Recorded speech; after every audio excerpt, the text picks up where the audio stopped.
हमारा धुरंधर भैया के तोता इतना गहरा सदमा में बड़ा सन कि हेंग लेके कसोला भीख मांगता सन बाबू हम लगे कंटेंट द कंटेंट द कंटेंट द। धुरंधर भैया तो कुछ करत नहीं खान। अब पवन भैया के काल एगो भक्ति गाना धूम मचौए तले एगो आ गई आइटम सॉन्ग। का कमाल के आइटम सॉन्ग बड़े बड़े एकदम बवाल डीआरजे रिकॉर्ड से रिलीज हुई बा। लगातार रिकॉर्ड पर रिकॉर्ड बनावता। भले उस पर व्यूज कम दिखता लेकिन लाइक देखो एकदम माने यूट्यूब हिल गई बा एकदम। माने यूट्यूब अपडेट नहीं कर पावत। इतना लोग देखा था कि यूट्यूब जल्दी जल्दी अपडेट नहीं कर पावत। अब यही में हमारा धुरंधर भैया के तोता सन के कंटेंट चाहिए कैसे कि कंटेंट होला नहीं के तो एगो आवत तो कहता कि चोरी के गाना है कोनो प्रूफ दे के गइबे ना कइल। बाबू एगो बात जानी है केनहू से अइबा पवन सिंह के लगे अइबा। कल एगो वीडियो डालने देखिए ना पवन के आगे बा कौन आ पवन के बाद बा कौन। एगो बात याद रखिए जब से चलत रहन केहू नहीं खे ठीक बा। अच्छा गायक वालों इंडस्ट्री में लेकिन वो लोग एकदम माने अगर पवन भैया ठान ले सुनू कि हम लगातार गाना दिया भोजपुरी में केहू के ना चले दी तो बाबू केहू ना चली। एगो बात याद रखिए गावे तो आवेला ना ऊपर से हई लोग बाप रे एगो तोता रख ले बड़ा धुरंधर भैया है 2-4 गो बड़ा सन बकर बकर बकर बकर बकर बकर कइले रहता सन आ कुछ में कमी। काल के गाना में एक कमी बतावलो तू ही लोग काल के गाना में कोनो कमी ना रहुए। अब एगो आज मतलब भोजपुरी में एगो बवाल आइटम सॉन्ग एकरा के आइटम सॉन्ग कहल जा सकता है एकदम बवाल। आ ये टाइप के आइटम सॉन्ग भी बनावल जा सकता है। इतना पैसा खर्चा करके पावर स्टार ही कर सकते हैं। ये सब किसी और के बस के बात नहीं है।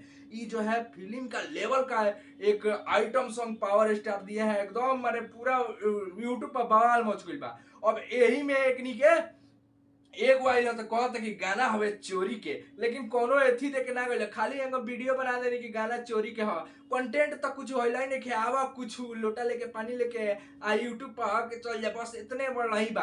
दिमाग होइला ही नहीं के रिसर्च करे का होइला ही नहीं के कितना में बा एथी नहीं के आ ऊपर से चलो तो वीडियो बना वीडियो का जाने कौन लोग एकनी के देखेला मरते ना तो समझे में ना आवेला।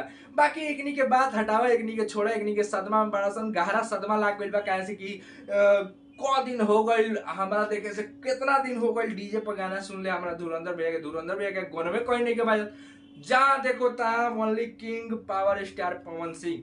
तो खाली ये बात तरन तो सदमा में तो गहरा सदमा में तो वही करिए सन। अब एगो कहा था कि तूफान आने से पहले का सन्नाटा घंटा का सन्नाटा हमारे धुरंधर भैया चल गए बड़न शूटिंग करे। अब धुरंधर भैया का जाने कहिया शूटिंग कर बाद गाना दिया तो गाना तो देता रह लेकिन गाना के रोकले नहीं खन गाना तो देता रह लेकिन फ्लॉप एको कहीं बाजत नहीं है ठीक बा।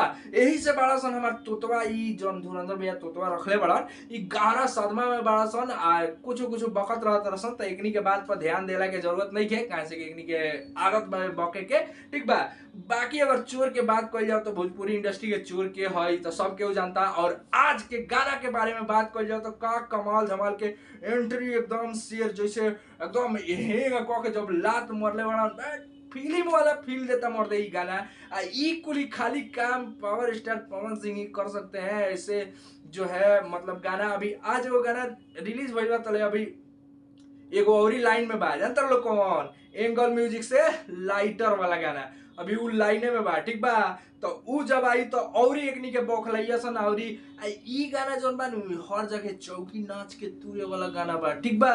तो एकदम बवाल गाना आइटम सॉन्ग ठीक बा। तो मच रहल बा खलबली तो ई कुली का पेंडिंग में रहे वाला लोग रहे तो इनका लेके पेंडिंग में बाकी पावर स्टार के फुल सपोर्ट बा। तू लोग गाना जाके देखो लो डीआरजे रिकॉर्ड साइड बा एकदम भैया लोग इतना प्यार बरसावत रह लो कि मतलब रिकॉर्डेड टूट गई बा साला व्यूज अपडेट नहीं कर पा रहा है यूट्यूब इतना मतलब प्यार आ रहा है एथी आ रहा है। बवंडर एगो कहते हैं ना वो बवंडर जब पावर स्टार के गाना रिलीज होला तब बवंडर एकदम हो जाला। बाकी सब जौन बा एकदम माने हमरो के थोड़ा सा सपोर्ट कर लो दबा के लाइक शेयर कर लो इंस्टाग्राम पर फॉलो कर लिया लो हमरा से बात करे खातिर लिंक जोन बा वो डिस्क्रिप्शन में बा। मिल जाने अगला वीडियो में तब तक खातिर